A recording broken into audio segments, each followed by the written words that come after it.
what we've really come to understand is it's the hand action that actually drives. If you have good hands, you know what to do with your hands. So much works back into the body, and the golfer they're empowered when they know how to use their hands properly. Gentlemen? Yeah, look, that's exactly right. If what a lot of people think of backswing, they always want to go and get the club way up the parallel or pass like John Daly. But really, a backswing is a swing in a backward direction, that's as far back as I could go if I'm going in that direction. Once I go past that, I'm not going back any longer, so it's no longer a backswing. But from that position, Martin, exactly when you get to a good position A, the direction you're throwing in is down and out. So you're actually aiming not at the outside of the board. You're aiming at slightly on the inside. But as you come down, the body turn and the release of the club face bring the club face more towards the back of the ball. You definitely don't want to hit the outside of the ball. You are hitting from the inside, and as it makes contact, the club face squares to the ball, and the ball goes off when the club face is going at the target, not before that. So, excellent. So I hope that answers that one for you, Paul. A to B. All right, question from our session. So basically, how do you build the impact zone? Obviously the ball doesn't know any difference until it's struck. So the most important thing is the impact zone. How do you actually go about building an impact zone? I'll pass that to you first, Martin. We look at Ben Hogan and the iconic ball striker that he is, and we see this lovely motion of how his body is, how he's going kind of thumbs down, arms straight, pushing off the ground. And I see most people don't have this push up away from the ground to thumbs down. So this little behavior, these little shots that you see me hit right here, and I know I kind of sound like a bit of a broken record, but to build a great impact, obviously grip's fundamental to this thing, but these little motions where we're pushing, rotating, buns are tucking, you can see how uncocked and unhinged my hands are. As I went A to B through here and I keep pushing, my body starts to push away from the ground and respond before the club might start to slow down in style. But those little nuances right there, everybody, like if you have foam balls at home and you have a 9-iron or you have an 8-iron and you can hit some foam balls into the wall, or if you have a net like I do, that's great. But this kind of behavior, you can't hit enough of these little shots, those crisp little strikes. So Peter, what do you want to add to that, my friend? Well, you're 100% right in that you got to build it. You can't go to the driver and expect to build the impact zone.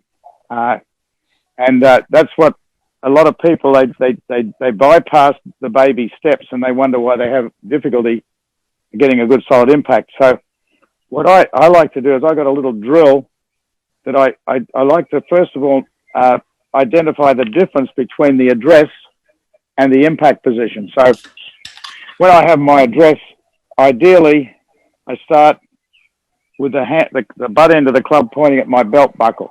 I don't want to have it over here or up somewhere else, because when it's there, when I move off center, it coordinates my pivot with my hands and arms. But so address starts the hands in the middle, and I push down. So when I push down like this with my left hand, it locks my left arm into my shoulder area here, so that when the hand moves, the shoulder's going to move. So that's very important in the setup. With the right hand, when I push on with the right hand, I push on the side with the wrist heel pad area, and that locks in my right arm. So the elbows, a la Ben Hogan, are facing up, not out. And I've got structure. So there's the address structure. Now, impact, what I'm doing here is I'm pushing right hand against left hand resistance.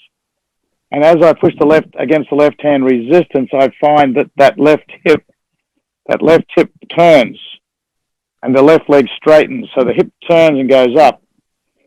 Because the club head's staying there at the impact position, the shoulder can't spin around, it goes up. So I get that feeling of pushing right hand against left, and I clear that left hip.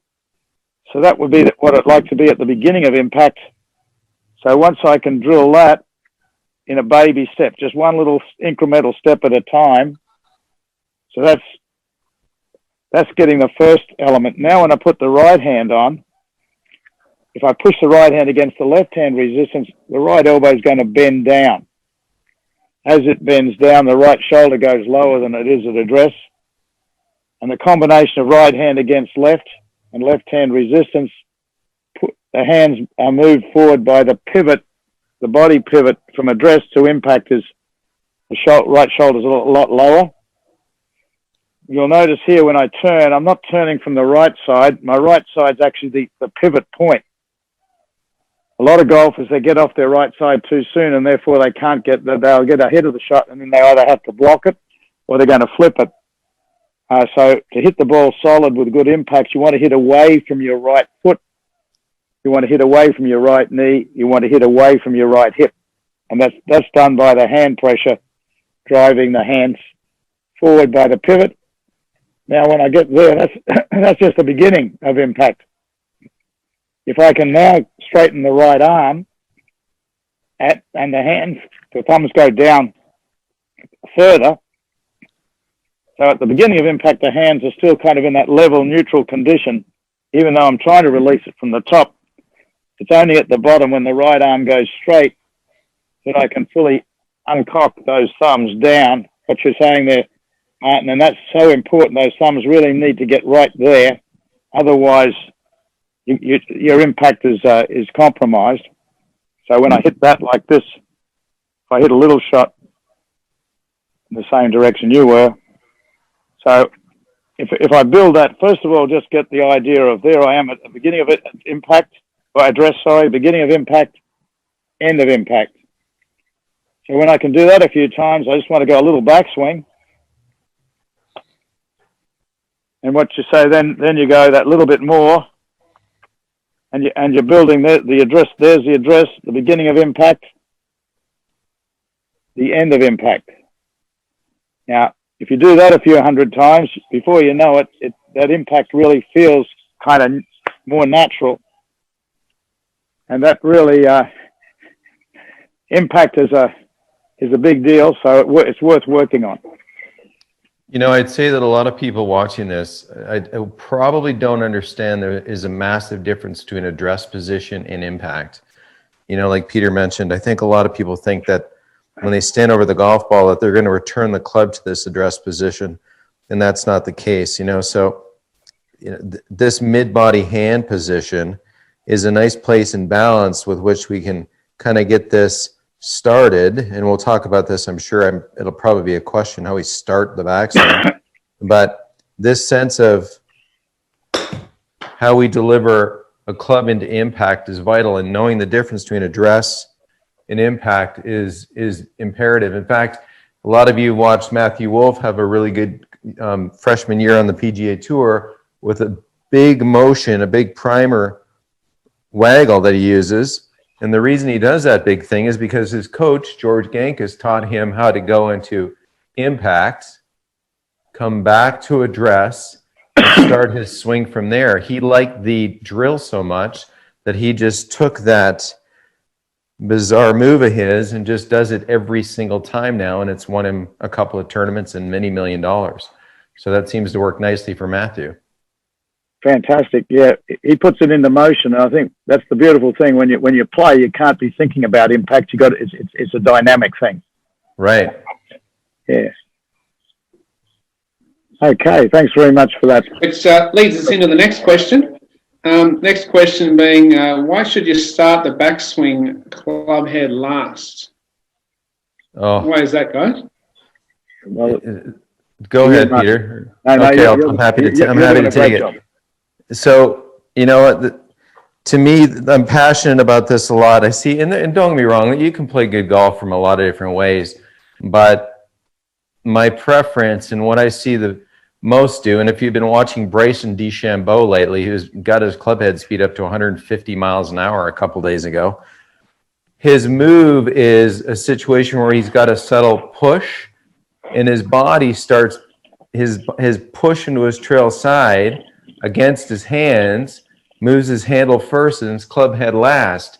Now, the beautiful thing about the handle first, club head last is it gets you in so many good positions of width in the backswing where your trail arm can behave, and you can get into a very nice A to B position to fire the club at the ball.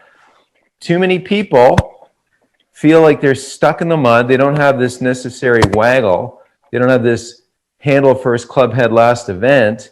And what they do is they'll take the club back, they'll be stuck in the mud with their feet, and their first move is to zip the club inside.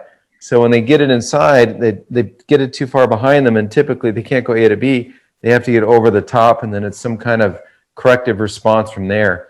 So the sensations that I love to see on the range, when you watch good players, you'll see a waggle, pressure changing foot to foot, and then as the pressure goes from lead foot to trail foot for the last time, and they push against their hands a little bit, now they get into a place where they have this back sling. It's not a pickup, it's not a placement, it's a nice inertia that helps them get the club to hinge itself, get up into position, and then from there it's pretty easy to go really hard A to B. Great. What we've really come to understand is it's the hand action that actually drives If you the have life. good